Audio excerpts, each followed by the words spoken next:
Good evening. I'd like to call the City of Pittsburgh Commission meeting together for Tuesday, August 26th. Please join me in the flag salute. I pledge allegiance to the flag of the United States of America and to the republic for which it stands, one nation, under God, indivisible, with liberty and justice for all.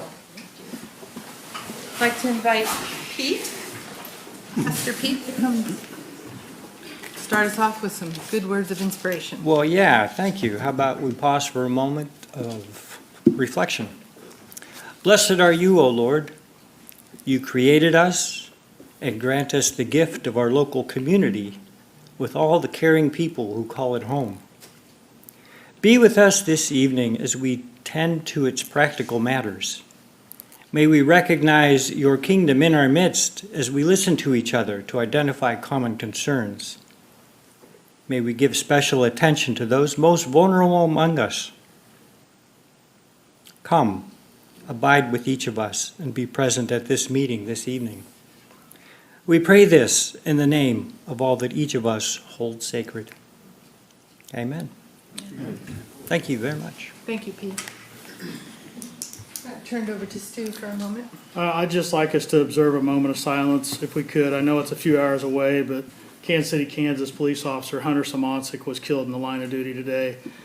He is a 2021 Pitt State grad and has family in the area as well. So it's always a tragedy anytime we lose a law enforcement officer, but I think this one hits a little closer to home. It's just makes a small world even smaller. So if we could just have a moment of silence, I'd appreciate it.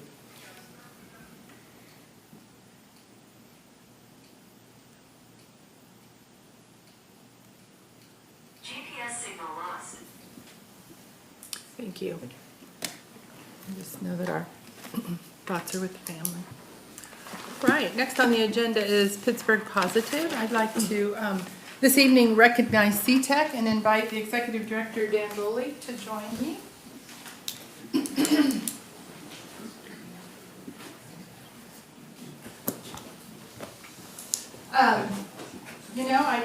I don't know that everyone knows what CTEC is, and we know that it's been around for a while and does great things, so we thought we would ask you to say a few words and share any good news that you have now.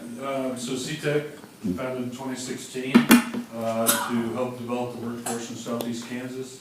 We provide 8 programs. Recently we added a new program. We changed our educational partner. You might have seen on the news or in some social media, we changed our educational partner to WSU Tech, Wichita State University Tech. That gives us an opportunity to provide over 160 different programs to the youth and adult learners in Southeast Kansas. And this, we plan to grow from that. Currently, we help about 150 students a semester. And CTEC was an outgrowth for, and Blake knows, just building workforce in those trades that we are constantly trying to find people to do. So we appreciate everything that you've done as the executive director, and it sounds like we're off to a good start. So congratulations.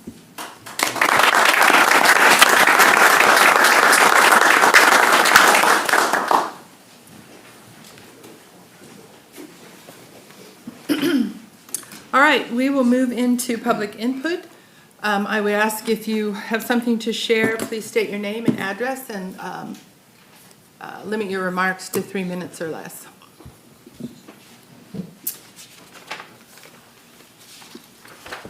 Hi, good evening. My name is Emilio Ida, address 2207 South Homer Street.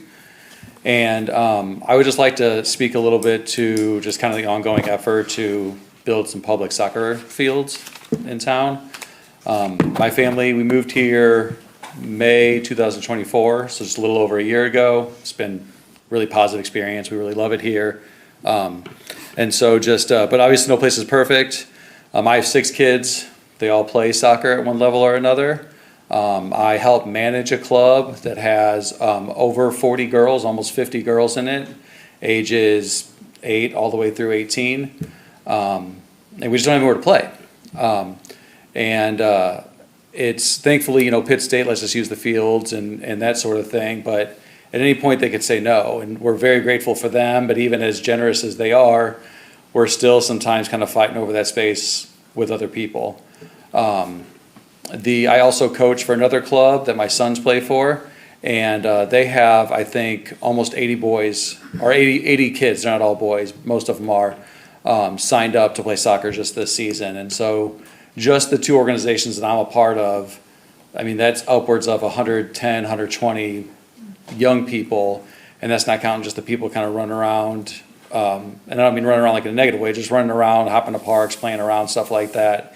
And so there's a big desire and a big need just for safe places to play and ways for kids and families to be active and that sort of thing. But I also, I want to be solution oriented. I've been to meetings with the City Parks and Rec Department. I thought those went really well. I've just collaborating. I'm on my 20th year of education. I've been a teacher, I've been a principal.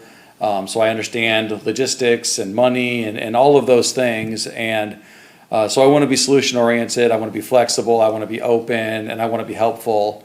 And so speaking of things like this is nice, but also, when it's time to kind of get some work dirty, I mean, we've got people willing to help do work. We've got people willing to help raise money. We've got all of those things going, and I just kind of want to express those things. We've got a lot of kids, we have a lot of adults, we have a lot of families, we just have a lot of people really pushing for this. And I don't think it's negative. I think it's just people, there's just a lot of life and a lot of vibrance in the city, more so than other places I've lived. And I think the people, some of them have been here for generations and some of them are new like me, and they all just kind of want to see it keep growing and specifically around the sport of soccer that, brings a lot of people together. So, Thank you. yes, ma'am, thank you.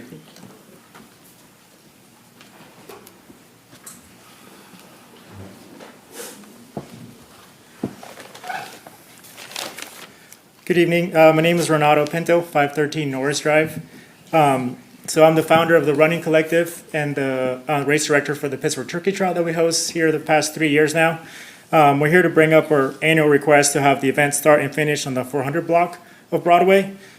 Safety is at the top of our priority, and with us expecting to have over 1,000 participants this year, not counting spectators. Pine Street is just not big enough to support the event, which is where we held it for the past 3 years. We understand that this is a holiday. However, we're working with the county sheriff's office to provide as many officers as necessary to safely hold the event. We plan to raise over $20,000 for our 2025 charity partner, which is the Children's Advocacy Center. We know that this is a cause very near and dear to our hearts, but most importantly, law enforcement. We're confident that there's law enforcement officers that will be willing to volunteer their time. If not, we gladly cover those payroll expenses for them if necessary. I'm here to ask the City Commission to allow us to host the event on Broadway, not because that's what we wanted, but because we've outgrown our current space and will continue to outgrow it. Pine Street isn't wide enough for us to have participants go through the course and also have an emergency lane if anything were to happen. Broadway is significantly wider and would give us a lane for those emergencies if necessary. Hosting the event on Broadway puts us closer to those local businesses, like Toast, who's planning to be open. Harry's Cafe is going to be open. And we're talking to the Balkan about the potential of them opening if the event is held pretty much in front of their business. We'd like to resolve this issue so that we can work out the logistics before the event has over 2,000 participants in the upcoming years. Hosting the event on any other day except Thanksgiving isn't possible. Thanksgiving morning is the perfect day due to the lack of traffic in the morning and the peak time of when families are together to participate in our event. So, thank you. Great, thanks, Renato. Anyone else?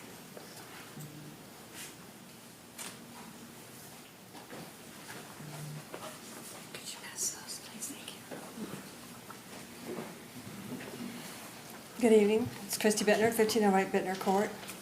There's some pages being passed around. These are the questions that have been raised before, and that's why I'm here tonight, because after reviewing the August 12th meeting, I'm just here to restate questions that were not answered at the last meeting, plus a few more I've found.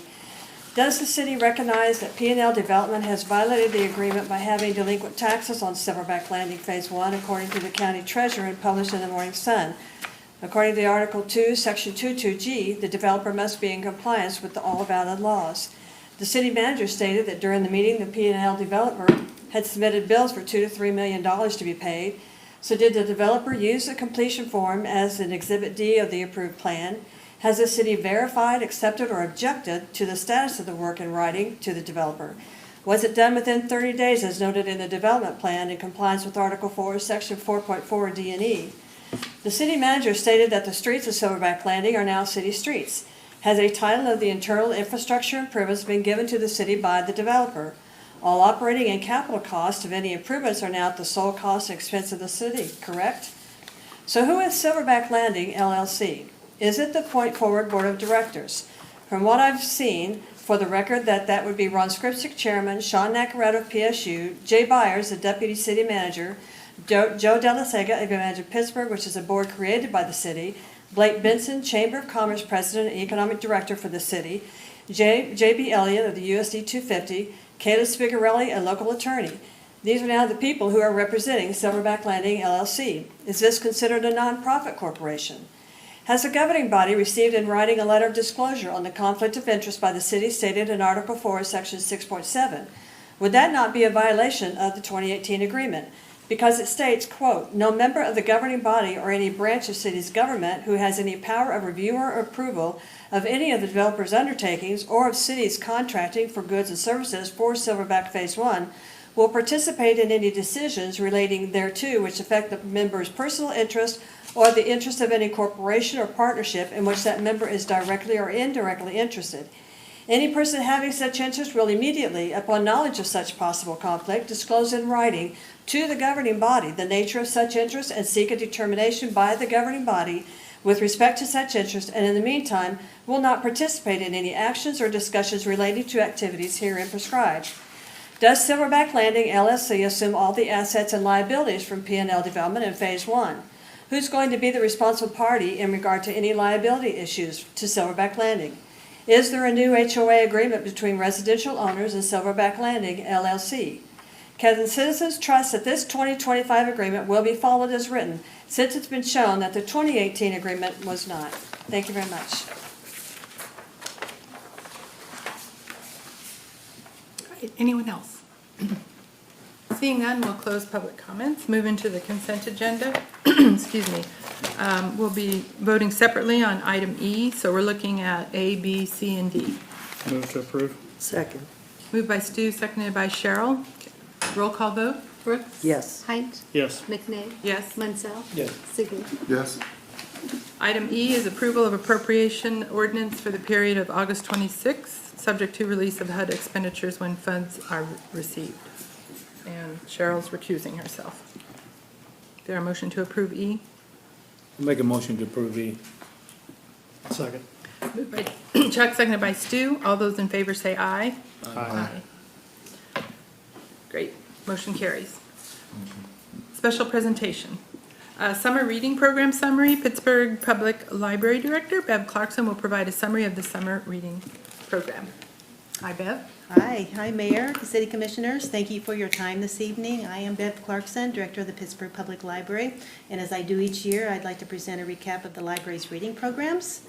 Summer is our favorite time of year at the library. It's also our busiest time of year. We had 15,701 in-person visits to the library in just June and July, and during that time, we offered a variety of summer reading programs for all ages. The goal of our summer reading programs is to promote literacy and offer programs that are both educational and entertaining. The national theme for summer reading programs this year was Color Our World, and the library had 772 kids and teens sign up for our reading program and 57 adults. They read a total of 17,812 books and earned 1,866 reading incentives, including swim passes to the Aquatic Center and prizes from our prize hut. And I'm happy to announce that these numbers are up a bit this year. Our Storytime programs, our early literacy programs geared toward kids 6 and under, but really everybody enjoys the story times. Story times were held in Lincoln Park in June. We had summer school classes, bus the kids in, and often had over 250 participants at each program in the park. And during the hot weather of July, we moved back to the library. Since our theme was Color Our World, Storytime programs featured a different color each week, and programs included puppet shows, skits, songs, activities, and crafts. The highlight of our summer story times are our puppet shows. We've been producing in-house our own puppet shows for over 20 years now. I don't know of any other library that does it, but we write or adapt the scripts, we record the voices, add music and sound effects, and even make the costumes and props. And they're a lot of work, but when you see the kids' faces light up when they watch the puppet shows, it's entirely worth it. For kids in the 1st through 5th grades, we offered a program called Elementary Explorers. And USD 250 summer school classes joined us for these programs in June. These programs featured art, science, and history with special presenters like the Nutty Professor and the Sedgwick County Zoo. And these programs also combine learning and fun. Teen programs were held on Wednesdays, and they were actually a big hit this summer. We had great attendance. We kicked off with a Wicked movie sing-along, and that had meme bingo, trivia, book swap, crafts, and a paint and sip studio. We have a teen group called Volunteens, and they're volunteers that meet at the library, and they donated 108 hours of service to the library in June and July, and they helped us prepare and assemble storytime crafts. They sorted books for us, and they literally did a lot of heavy lifting for us. We had a Maker Monday program for ages 10 to 18 and offered a STEM-based craft project each week. And we presented 4 special family events this summer. Stone Lion Puppet Theater from Kansas City came down again and presented a performance of Stella Luna, one of our favorite picture books, at Memorial Auditorium. We also had a program called Drum Life, where we all drummed, and a program called Didgeridoo Down Under, which celebrated Australian music and culture. Plus, we ended our summer reading program with our favorite performer, world-renowned juggler Brian Wendling from Kansas City, and we had a free book giveaway to all participants. We held these programs at St. John's Activity Center to accommodate the big crowds, so a big thank you to everybody at St. John's for allowing us to use your building. Overall, the library offered 70 free in-person programs this summer, with 5,609 community members attending an in-person program. Additionally, we offered 16 self-directed activities like take-home crafts for an additional 4,231 participants. So I want to give a huge thank you to our community partners who enriched our summer programs, the City of Pittsburgh, the Parks and Recreation Department for donating the swim passes as reading incentives and sharing Lincoln Park with us and Memorial Auditorium. Thank you to Lanny Logan, who keeps our bookmobile running and in good shape. Thank you to USD 250 for busing in all the summer school kids and the teachers that helped out. And again, thank you to St. John's Activity Center for allowing us the use of their space. We're grateful for all of these community partnerships. And as always, a tremendous thank you to our Friends of the Library volunteers. The Friends groups pays for most of our summer reading programs through proceeds from their book sales. They make a tremendous difference to our library and what we can offer the community. So let me also take this opportunity to remind everyone, the Friends will host their annual Labor Day book sale this Saturday, August 30th from 8 a.m. till noon. It'll be held outdoors in our courtyard. We have a ton of great books to sell. Most of them are 50 cents or $1, so you can shop for a good cause. If you can't make it, no worries. The Friends also offer an ongoing book sale in the second floor reading room during library hours, and same book, same price, so you can come anytime. Finally, and I say this every year, but I mean it because it's true, my biggest thank you is to the Pittsburgh community. And just a special thanks to all the parents, the grandparents, the teachers, the child care providers for bringing their kids to the library. We have such tremendous support from our community, and we are very appreciative and thankful. You know, I truly think the best thing about library programs is the sense of community that you feel when you're there. So words can't really tell the whole story, so as we do each year, we put together a little video showcasing some of our program. So here's our 8-week summer reading program in 3 minutes and 47 seconds. Thank you so much. Let's get this started.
I would like to give a shout out to Bev and her staff for what appears to be a great program. Yes. Thank you so much.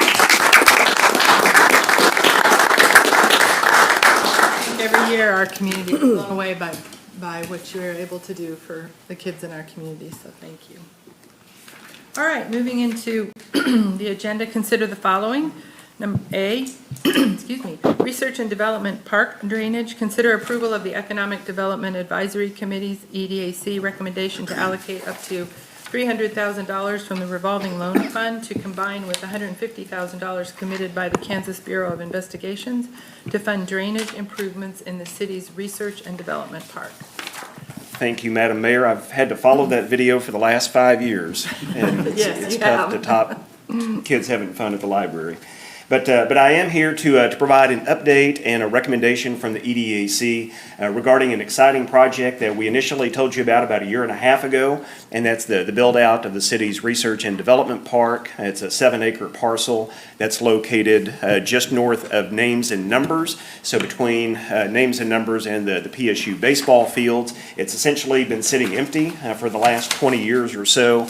But thanks to the hard work of a lot of people in this room, Darren and his team at the city, Pittsburgh State University, the KBI, and Eagle Picture Technologies, over the next 2 to 3 years, this entire park is going to be full.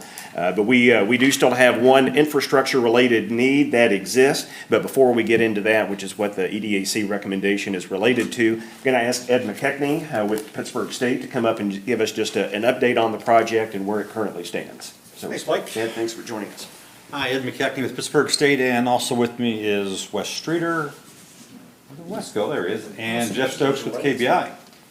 So we've got a couple things to show you, and that was a great video, but there's also great things happening with coming with jobs, right? So what we want to do is to have a vibrant community, is to fill up empty places like this can't really see there. So that's what the new KBI facility is going to look like. $56.5 million, $40 million has been appropriated by the state. You guys helped us with the original design for this. That has gone out to bid. Our grand opening is next Friday at 10:30. Senator Moran will be here. The balance of the funding for that is in the Senate bill, and we're looking forward to that money getting here. And if you go to the next slide, so what this really is this kind of ends up, if you'll notice, everything slopes to that corner, right? So everything basically from Arvest and the fire department, all that water just goes down there and sits at that end. And so basically whoever showed up last had to solve this problem. But really this is a development for this entire park. This is what this is going to look like $100 million later. The first is the prove-out facility, which is added on to the Tyler Research Facility. About $15 million will be spent to prove out the material science portion of Pittsburgh State's regional research efforts that we've just got designated for. Next to that is Eagle Picture with their battery facilities. Pittsburgh State's entered into a relationship with them. We're going to be doing testing and development for the battery portion of that with material science. I didn't know any of this 3 years ago, and I learned all this from our smart guys. But basically material science is a part of the battery manufacturing part, and we're going to be there to test them and help them with that. Next to that, of course, is then what we talked about with the KBI facility. It doesn't quite look like this in the design, but you get the feeling that what you're seeing is you're going from an empty field to where we bale hay once a year to 120, 125 jobs in and out of that park every day. And so a big chunk of that was with your leadership a year ago when we came to you and asked us to help jumpstart it and get the $40 million from the legislature. We actually got it in the last day of the legislature, so we got this stuff up there.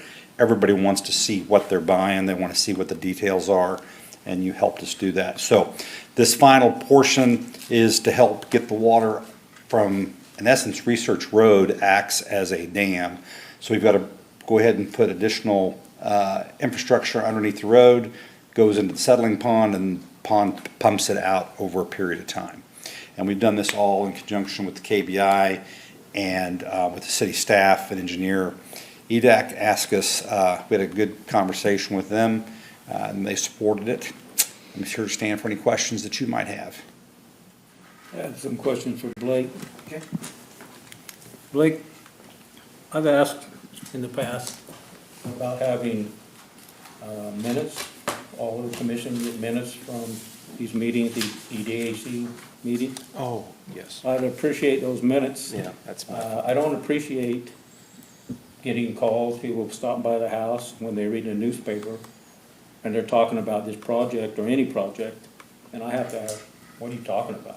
So as a commissioner, we all should have the minutes from these meetings. Now, hopefully, we'll get those the next time we have something like this. And I got some more questions, but I just wanted to say that right. Sir, and that's my fault. All right. Well. Go ahead. All right. So I take it that KBI is going to contribute $150,000 to this retention pond. And Tyler Research and Eagle Pitcher are asking the taxpayers to contribute the $300,000 for their share.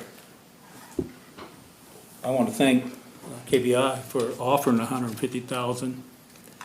I've looked at some of this stuff, and I know how we do this when somebody comes, and we have another one issue coming up after this. And we had in the past given 10% of whatever that cost is. And it is just amazing that this project's gonna be $450,000. KBI, $150,000.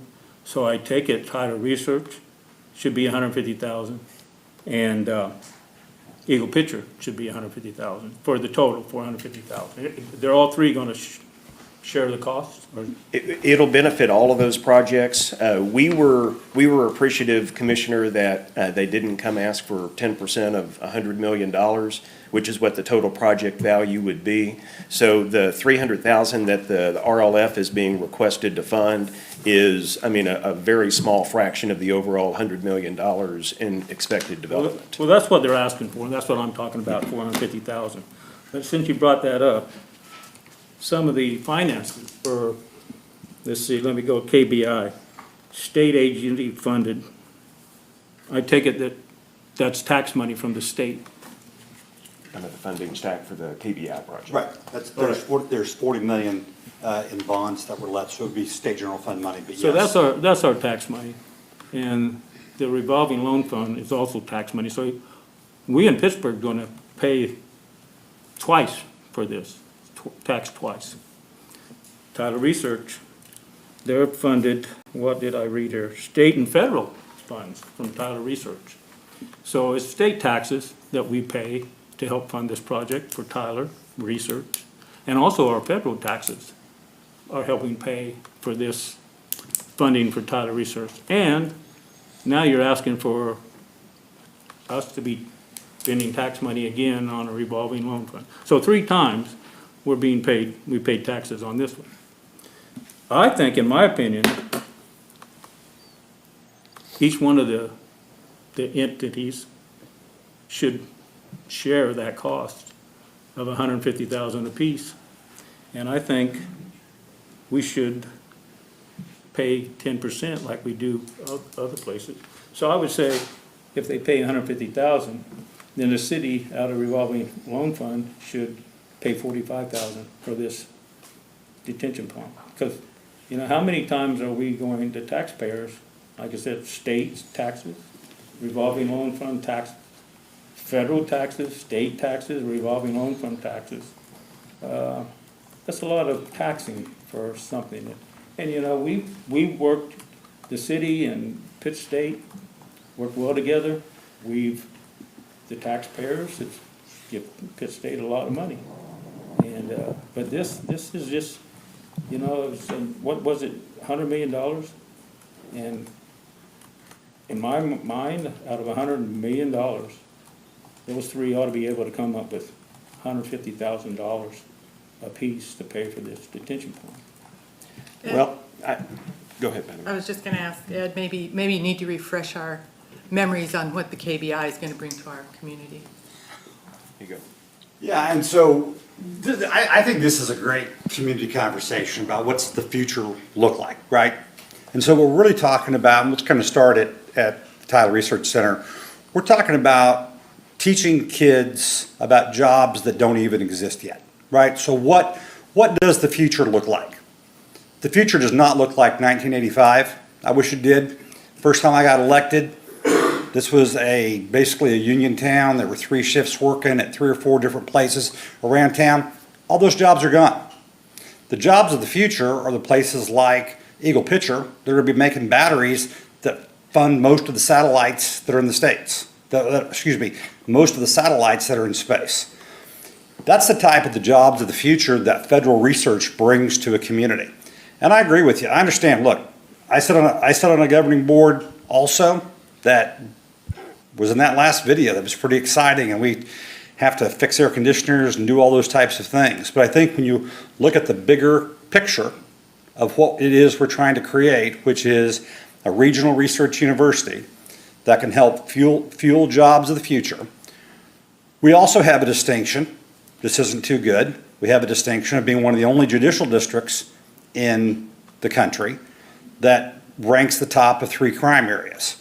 The state has made a significant commitment based in part with the commitment of this commission to help with the design of locating a KBI crime lab. We're moved from a deficient facility on Broadway to a state-of-the-art, world-class facility that I think you guys are going to be so excited to see. We've also got some interest there from the Kansas Law Enforcement Training Center. Our own law enforcement training is going to be moving there. So I think what you see here is a microcosm of what the future of Pittsburgh looks like, right? I think it's strong. I think it's bright. I think this is an area where you had an entire block that drains in one area. So if you want to start on the whole thing, you can start on the whole block. We agreed to be the land developer. We've worked with the city staff, try to get it to be right. I've learned more about dirt in the last 3 months than I ever thought that I would. But I've done so, and I've been excited the whole time. And I think when hopefully you'll come out next Friday, you'll see what's going to happen there. And I think 4 years from now, you will be extraordinarily proud of this vote tonight. Well, I appreciate you talking about the jobs of the future that this is going to create. But the jobs of the future that we have now are going to be the jobs of the future also. We're going to have small businesses doing business, paying taxes. We're going to have teachers teaching, paying taxes. We're going to have bus drivers driving buses, paying taxes. Go ahead. Go ahead. So, and here I go back to this $100 million investment. You can't come up with each one of these $150,000 out of these millions and millions of dollars that you're going to sink in this project. I just, we're overtaxed. You can ask anybody, but we're being taxed 2 and 3 times on this development. So that's my issue. So just to clarify, the tax that the state is spending, if I'm correct, is the state's general fund. So every person in the state of Kansas is paying those tax dollars, not just Pittsburgh.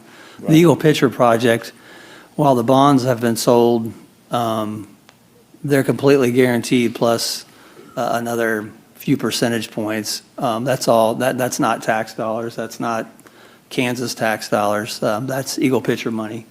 So I think, I don't want to challenge your math because it's the first time I heard it, but I think the idea is who's paying for this project. Any of the developers that come to our community, if they don't get penalized for getting federal and state grants because that's money that's going to go somewhere, and why shouldn't it come to Pittsburgh? To Blake's point, we very well could have been asked for a considerable amount of money to match this. We are in the stormwater business. I would consider our crews and our design team and our and the contractors that we get experts in stormwater, which is why this was an easy thing to pick off of the list and say, well, why don't we contribute heavily on the stormwater? The Eagle Pitcher facility is currently, if you can imagine how water drains, it's adjacent to the Tyler Center. So it theoretically is the drainage basin for the Tyler Center. Well, once we built it, then we've eliminated the drainage basin. So we do have some responsibility there to move to the east. And then as you move to the east, now KBI is building. So it's just a natural tendency for everything to go to that corner. But with respect to the amount that we're paying for this, I think we should congratulate any of the developers that want to come to Pittsburgh and southeast Kansas and spend state money that could be spent anywhere else to create jobs. And if we can get away with, I don't want to have the director or his representative go back on the what I consider a very small amount of what we could have incentivized or been asked to incentivize. I think it's a very fair amount, and I think it's important that we keep the understanding that this is, in no way are we being taxed 2 and 3 times for something. We're really taking tax money from across the state, and we're pulling it into southeast Kansas, specifically Pittsburgh and Crawford County in this instant, and creating jobs with it. I appreciate you saying that this is paid for by everyone in Kansas on their taxes. But everyone in Kansas is not paying taxes in Pittsburgh, sales tax. So those people are paying twice that pays sales tax. But the new jobs that'll be creating and coming there are gonna eat lunch, maybe dinner, buy gas, buy groceries on their way home, which obviously benefits Pittsburgh. And it's 20 Blake. jobs, I'm sorry. Don. Blake, how many jobs in the entire entity would you estimate Plus 100. Yeah. Around 100 total? total. In Between- all of those entities? Like Eagle Pitcher, Between the three. KBI, yes, Okay. yeah. And the KBI in your application said the salaries are between 50,000 and 90,000, so. Now, are any of those assessed by the county for taxes? Any of those. Any of these entities? Eagle Pitcher would. Because it's not private. it's privately owned. But the KBI and the college won't be paying property tax. Well, No, but- they're state entities, so they're not gonna pay. Did also mention there's a backup radio desk, and then there will be an indoor shooting range that Pittsburgh PD will be using also. So I best try wasn't really prepared for this conversation, and I thought you guys would be thrilled because there's like 20 more communities that right now would come to the front door and tap us and say, we'll take all this. I am thrilled about it, but I also gotta represent the people that live here and the taxes they pay. And the questions they ask. As So- we all do. Thank you, Commissioner. Oh, well, I forgot. Go ahead. I was just, And just, I guess, to point out, our sales tax is anyone who comes to Pittsburgh, and so it's, again, across more than just, it is Pittsburgh citizens, but it's also, you know, do we have the funds in the, Yes, sir. we have the funds? We do, Okay. we do. We're not gonna run out of funds No, anytime sir. soon? Okay, because there are gonna be other people coming and asking for it Certainly. too. Okay. so if, I guess this is to maybe Darren, if we were to develop that land in order to recruit, would we not have to do something for the stormwater? I mean, if we didn't Yeah, have any- these entities, I mean, we would have to do something. Any facility that builds has to have a stormwater plan filed with the state, especially on a pasture like that, because the water's gonna go. It's not gonna go through the concrete, it's not gonna go through the building, it's gonna be dispersed, so.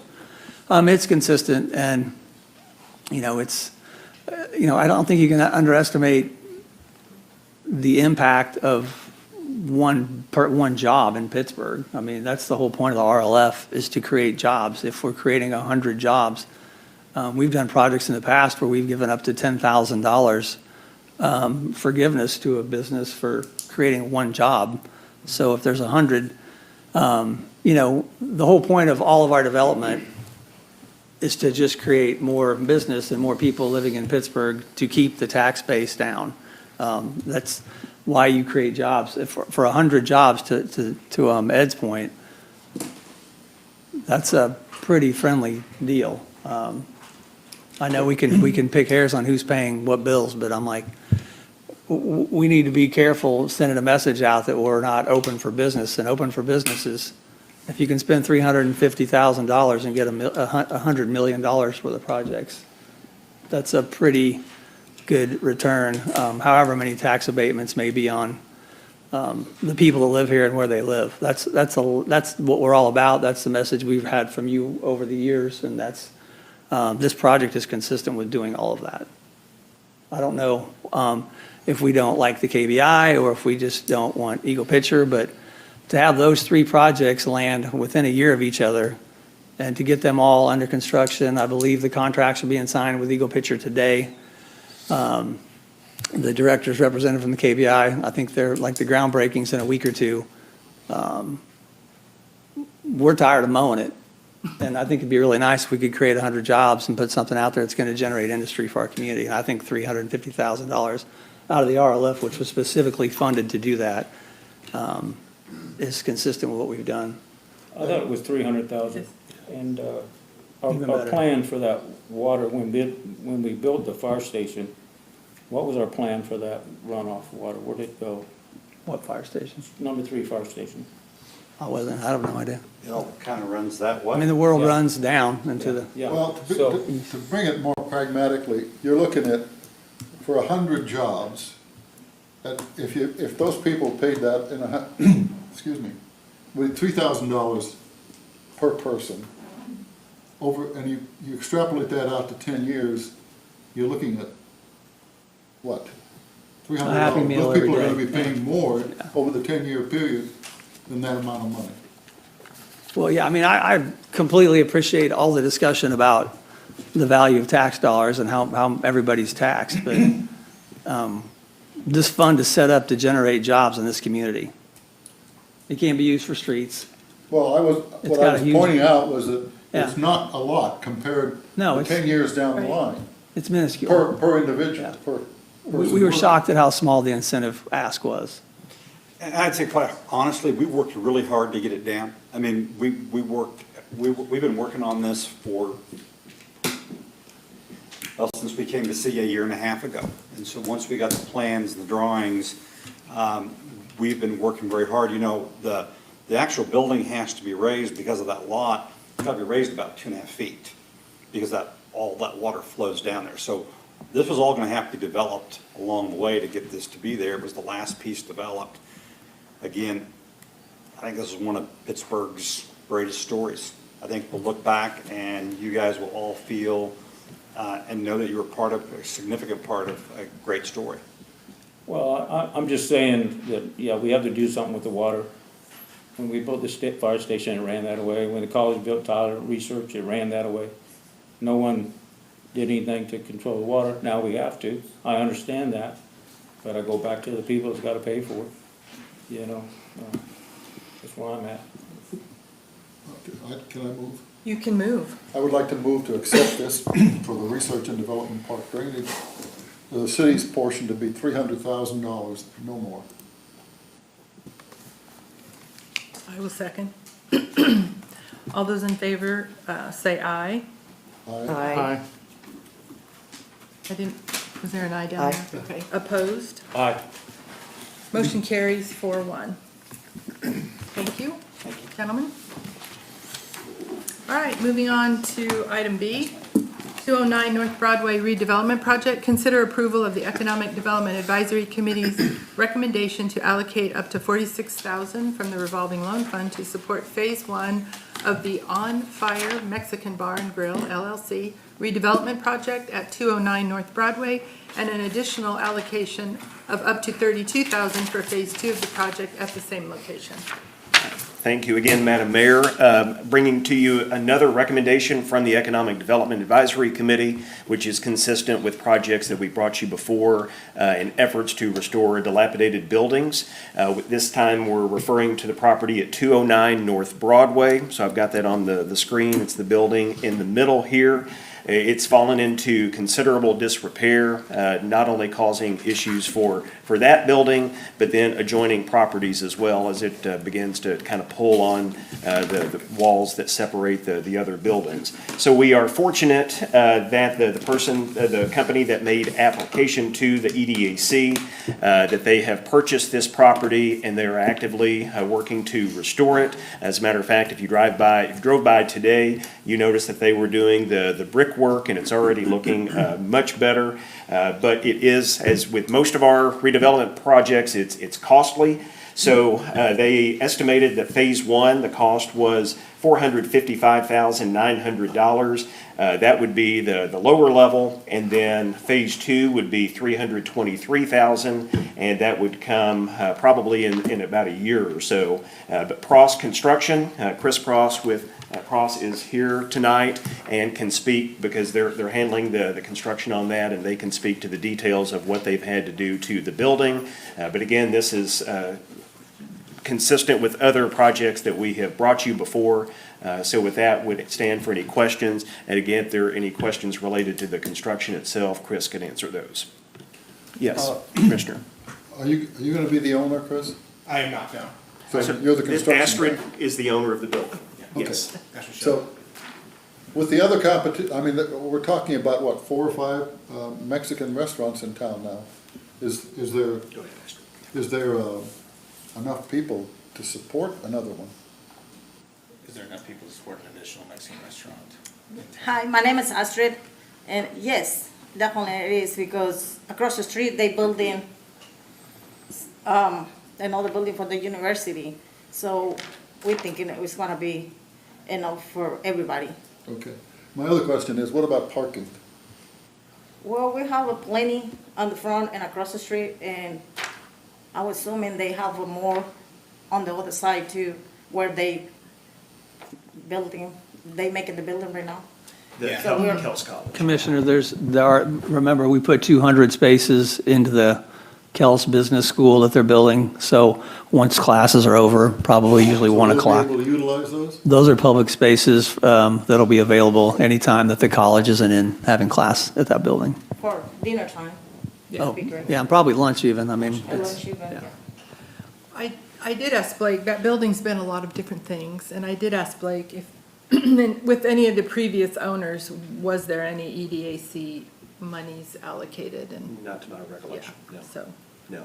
And I want to be clear, Commissioners, the request would be the 10% of the 455,900, phase one, and then when they're able to get to phase two, the 10% of 323. So that was the recommendation from the And EDAC. Blake, tell us again which one it is, the blue? It's the blue building, Okay, yes, that's sir. what I thought. So that's our normal standard or Yes, sir. procedure, that when we take tax money out of revolving loan fund, Correct.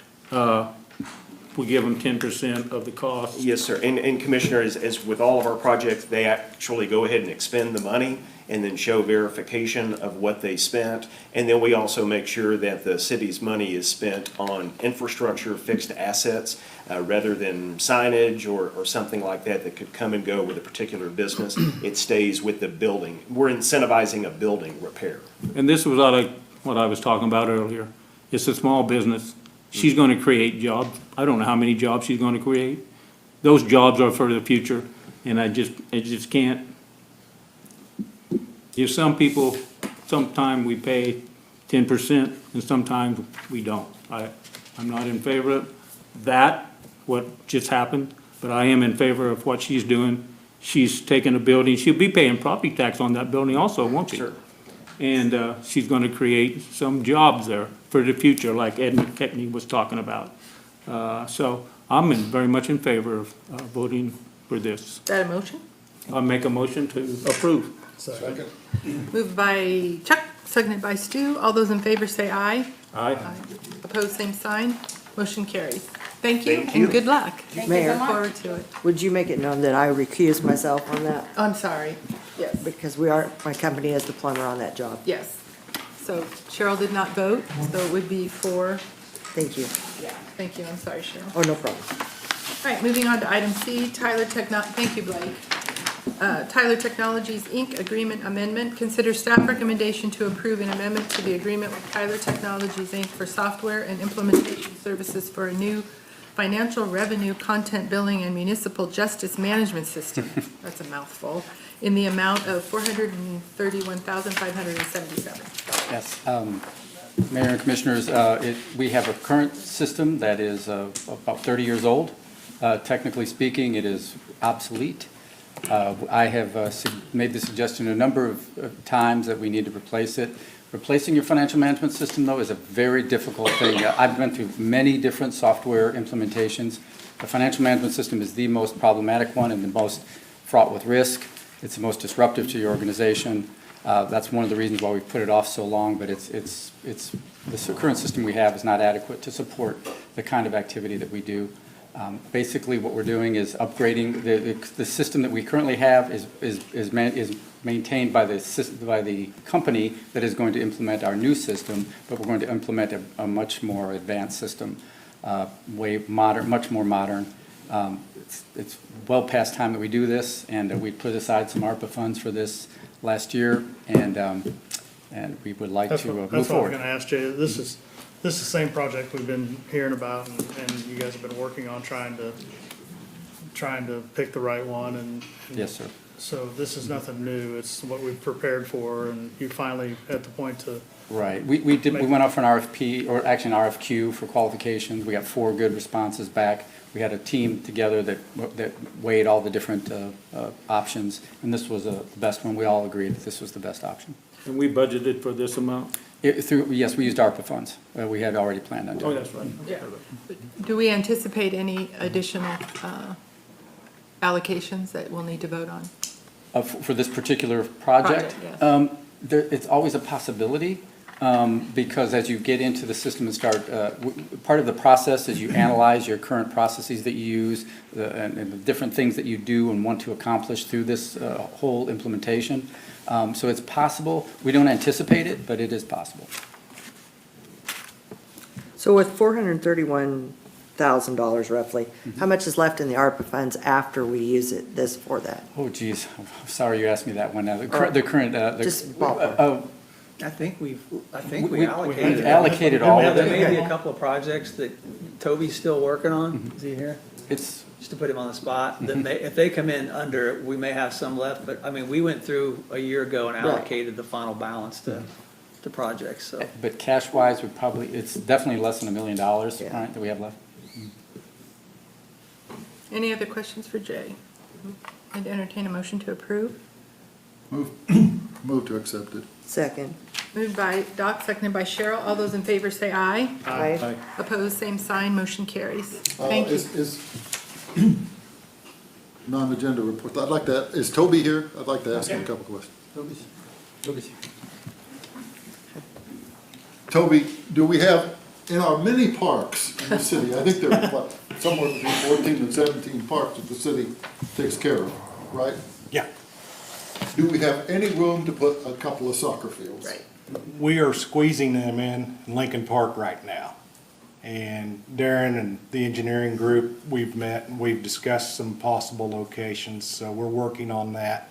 I'm meeting with a contractor tomorrow to get an estimate on a price of converting Lakeside Park tennis courts to a futsal facility. It's basically a condensed version of soccer. And so we're working on some options and designs and just making it fit within the city. What's the footprint of a soccer field? It depends on which organization you're committed to. Roughly a football field. We're looking at, one pro field as 2 or 3? Yeah, a full-size adult regulation field you could fit 4 youth fields on that, so. I mean, the one at the university would be, That's a collegiate. yeah. I mean, That's like I So said, that's even different? Our biggest, one of our biggest challenges is you have to have parking.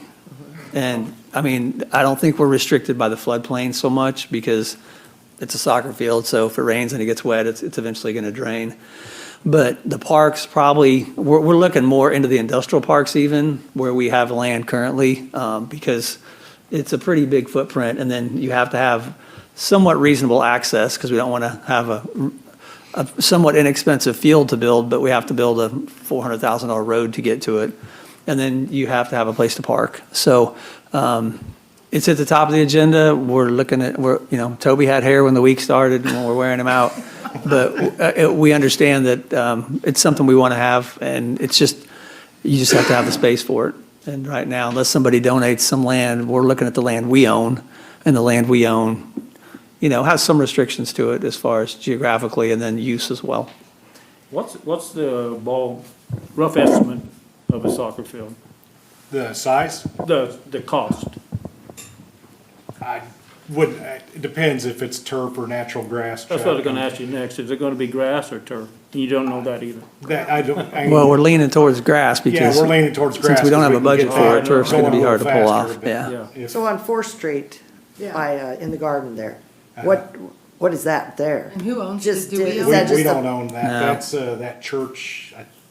We partnered with the county years ago to take 1.5 feet of soil off of that site because it was contaminated and made it at least playable and safe, but it's not city property. And it's, once again, parking is a big part of it. I mean, Parking we don't want and people to place for a restaurant. flood a neighborhood with Well, I parking. feel like someone in the group have spoken in public input, have talked about the safety issue of the balls going into 4th Street. Absolutely. Things Yeah, like that, they used and to. pedestrians crossing the street, so. They're a good group to work with, and they're passionate as whatever sport you decide to pick, whether it's pickleball, golf, or snow skiing, they're passionate about it. And so, we've been working with them, I meet with them, and so we'll get it figured out, but it's just gonna take a little time. Well, I'm glad Doc Sigley mentioned that, Yes, because I think it's important for that group to know that we're not ignoring them. I mean, we hear the requests, and I think it's great that you guys are working with them, and that obviously takes time and money, and you guys are working towards both, I'm sure, so. Well, don't be surprised if we come to you, hopefully, in the next few months we've got an idea, but we're gonna need money and we're gonna need to, but I think it's in front of us. I mean, Toby knows it's something we all want. We've allowed it all over the town and we cleaned up the one side because we know we need soccer. It's just, coming up with the money to put it in. It's, One of the great things about soccer is that any size kid can play. oh, yeah. It's a And great Doc, sport. we do allow them to play on our lighted baseball fields. I know. When we're not doing softball. Well, and also we got FIFA coming to the United States in a couple of years. Absolutely. It's gonna, Next year. Next year. And I think if we had fields, the number 100 or 200 that the gentleman put out is probably half or a third of who would, if there was regular soccer where parents could count on it two times a week, I think there'd be a ton of kids playing soccer. I mean, we just need to come up with if anybody's listening and they have a huge field that they're dying to put in the city, but developing it, I don't think is going to be the holdback right now. It's logistics of where, so it's easy to get in and out of and it doesn't create a headache for the people that are an unsafe situation. Great sponsorship opportunity for someone to sponsor a field. Thank you, Toby. Yep, thank you. I have, Darren, was you gonna try to address some of these questions Christie had, or would you prefer to do I it? didn't get a copy Next. and I didn't write. Christie, you just need to make an appointment with Darren. And if you want the questions answered, and you're welcome to come back after you meet and clarify but we're not meeting your needs when you just come to public input, I think you need to start with Darren, and then you can then share with us what you've learned. I mean, I can start wading through some of these if you want, but is it just the one page? I think you guys should meet. Yeah. That'd be my preference. I mean, 3 minutes is barely enough time to ask, and then, we're there, and quite frankly, I'm not on the Silverback Landing. I'm only gonna be able to answer questions about if there are roads, I'm gonna have to go find Matt. We can get the questions answered. This isn't the format to do it in the same meeting, so please just reach out. Would it be better for Christie to go to the attorneys of Silverback Landing LLC and talk to them to get these answers? I guess with regards to the Silverback Landing LLC, but there's questions all over. There's questions about roads. developer agreements. I mean, what I can tell you as a grand statement about it is nobody's from the city's clapping their hands on how well the development's been built out. I think that's clear by the amount of tax money we haven't given to the developer. There's only so much that's under our control. Yes, there's city streets. All the brick streets are city streets. Any street that's done in the city that's built, that's turned over, becomes a city street. Our focus is on the 22 houses that live out there right now and the opportunity that's in front of us to get a local entity that can be held accountable for some of the things that are on this list.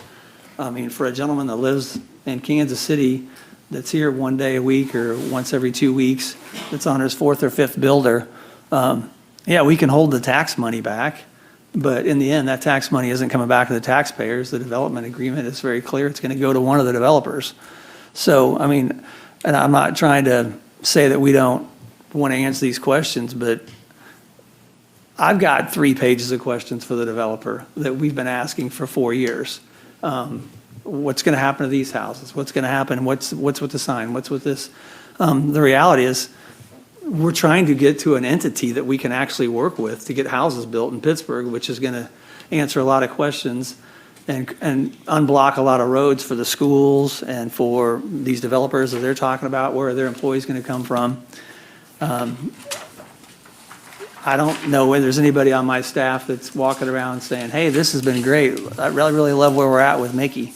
I mean, we're as anxious for anybody to get this thing moved out, but we're also really excited that the Silverback Landing LLC, of all the individuals that were listed by name, they're on there because they represent an entity in this city that's a critical part of us doing business, whether it's the school district or the chamber or the university or the city. That's why they're on there. They're not on there because they're lining up to get kickbacks or grease their pockets. They're on there because they're the group that can hold people accountable for the business they do here. Well, I'd like to, if you could clarify a point that she made also, that was a city board. That's not a city board. No, it's a community development corporation. The CDC is a completely separate entity. It's an entity that's common all over the state of Kansas. We haven't had one for a long time. We finally have one. And the Silverback Landing LLC, and Matt Burton always says it better than I do because I don't want to get it wrong. Right now, that's the same group, but it can be anybody. And those people aren't on there because of their names. They're on there because of their positions in this community and the organizations that they represent. And everything else on here, yeah, I mean, I guess you can ask the attorneys anything you want, but in short, nobody's happy with the project. We're happy to get it transferred over as soon as we can, and yeah, Christie's right on. I mean, there's, with regards to anything the city staff did or didn't do, I'd stand behind the city staff 100%, and sometimes we get in bed with developers that finish early, on time, or under budget, and produce everything they said they were going to, and sometimes we get developers that we scratch our head and think, wow, this could go a lot better. And sometimes that's where we are. And in this case, I think we're all in agreement. That's pretty much where we are, which is why we're excited about moving on. But we're at City Hall all the time. I mean, we're not hard to find, and it'd be happy to get these questions answered, and then maybe they could come back and read the questions and the answers. Right. Instead of just up here looking like that we don't somehow have answers to questions that we didn't know the questions. Right. Okay. So there's a timing aspect for sure. Okay, thank you. Anything else? Yeah, we want to introduce, you want to introduce our Stephanie's new- still here. She may have quit. This is her first week. Please come up, Stephanie Potter. She is our new public information officer, which means I'm sure she has some words that she wants to share. Oh, hello, everyone. I'm so excited. Yes, I am still here. My whole family's lived in Pittsburgh area, in the surrounding area for generations. I'm a first-time in my family, especially my mom's side, high school graduate, college graduate on any level, including master's degree. I went to Pittsburgh State University. Of course, I had to. Nobody convinced me otherwise. It was through a lot of support and organizations throughout our community, so I spent a lot of time giving back through the various organizations that I'm involved in. So I got my degree in communication with an emphasis in journalism. And then I decided to stay an extra 2 years to do more communication, where I focused more on the public relations and media effects track So that was really cool. And then I spent 5 years as an adjunct instructor teaching communication courses and English courses. And then from there, I worked at the Morning Sun for a good handful of years. It was super cool, and it really helped me understand our lovely community. From there, I went from the Community Health Center, which was an exciting way to grow the PR aspect. And then I had a most wonderful, meaningful, beautiful experience at Mosaic, from which I have moved on from most recently. And here I am. Great. Thank you, Stephanie. Welcome. We look You're welcome. Forward to your. I have, not for you, Stephanie, I have a question. I have a question for you, Darren. I should have asked it when we approved this financial software. How close are we to hiring a finance director? Well, we've made an offer, and we are giving them time to have their life. I mean, yeah, we are. Okay. I mean, if they don't show up, then we're not very close. But the word is they're coming, and we're excited about it, and there will be Good. more to say at a later time. Good. And I do want to recognize Jay, since you brought it up, Commissioner, for, I don't even know how long it's been, but he hasn't quit yet. But Jay stepped up probably at least a year ago and gave up some other responsibilities that he has with the city. And other people have stepped up as Jay left those to do finance. And it hasn't been pretty, but getting us through the year end, getting us through the audit, keeping the staff up there going, getting the bills paid. And then I talk a lot about timing when I'm talking about this job, and that things happen when we have the right people around to do them. There's never been a better time to put in a financial management system than with Jay here. He's been doing it for 15 to 20 years. He taught me how to do it in Kansas City 35 years ago.